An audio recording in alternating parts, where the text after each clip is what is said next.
চুরি করে যারা ক্ষমতায় গেছে তাদের লজ্জা করে না, তাদের ক্ষমতায় যে বসে থাকতে ভোট চুরি করে তাদের লজ্জা করে না। দেশের মানুষের জনগণের টাকা দিয়ে তাদের বেতন পায়, তারা যে বেতন পায় তাদের বেতন জনগণের টাকা ট্যাক্সের টাকা তারা বেতন পায়, ভোট চুরি করে।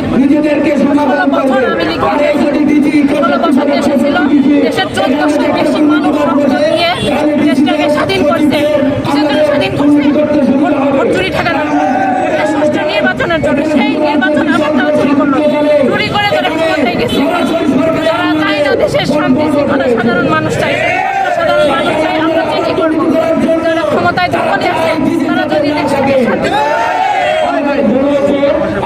দেশটাকে শান্তিপূর্ণভাবে গঠন করতে না পারে, যদি পরিচালনা না করতে পারে, সাধারণ মানুষ মানে কি করবো?